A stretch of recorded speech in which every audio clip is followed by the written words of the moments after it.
देव, दानव आणि मानव. लेखक संजय सोनवणी. भाग क्रमांक 18. नरसिंहावतार आणि हिरण्यकश्यपूची हत्या. हिरण्याक्षाची हत्या महावराहाने केल्याची वार्ता हिरण्यकश्यपूला त्या गिरिशिखरावरील अद्भुतरम्य प्रासादात मिळाली तेव्हा प्रथम त्याचा विश्वासच बसला नाही. कयाधूही ती वार्ता आणणाऱ्या असुराकडे अविश्वासानं पाहतच राहिली. महाराज, राजधानी आणि अनेक नगरे त्या महाभयंकर प्राण्याने नष्ट केली. असुरांनी खूप शर्थ केली, पण त्या अद्भुत शक्ती असलेल्या वराहासारख्या दिसणाऱ्या प्राण्यासमोर त्यांचे काही चालले नाही. हिरण्याक्ष महाराज तर सर्व शक्ती एकवटून लढले, पण त्या प्राण्याने आपल्या सुळ्याने त्यांची हत्या केली.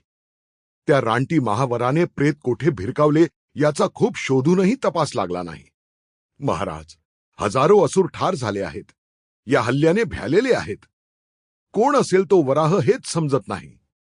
असुर म्हणाला, विष्णू, तोच असणार. एकाएकी हिरण्यकश्यपू कडाडला. अन्यथा हिरण्याक्षाला मारू शकेल अशी कोणतीही शक्ती नाही. शेवटी त्याला प्राण्याचे मायावी रूप घ्यावे लागले. मी विष्णूचा नायनाट केल्याखेरीज राहणार नाही.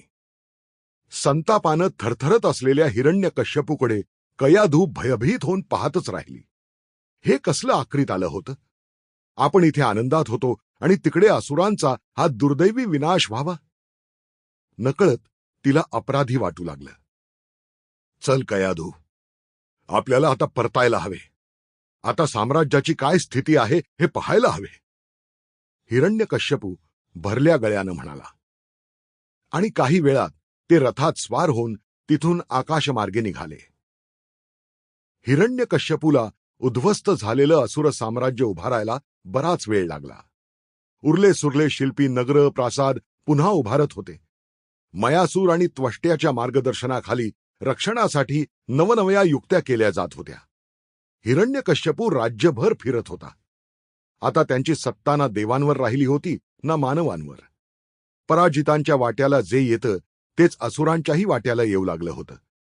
असुरांची प्रतिष्ठा गेली होती. नागातही 2 तट पडले होते. वासुकीनं पुन्हा एकदा देवांचा पक्ष घेतला होता.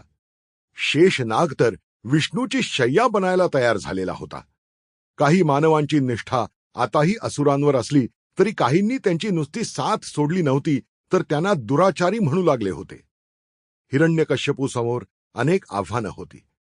असुरांची Sample complete. Ready to continue?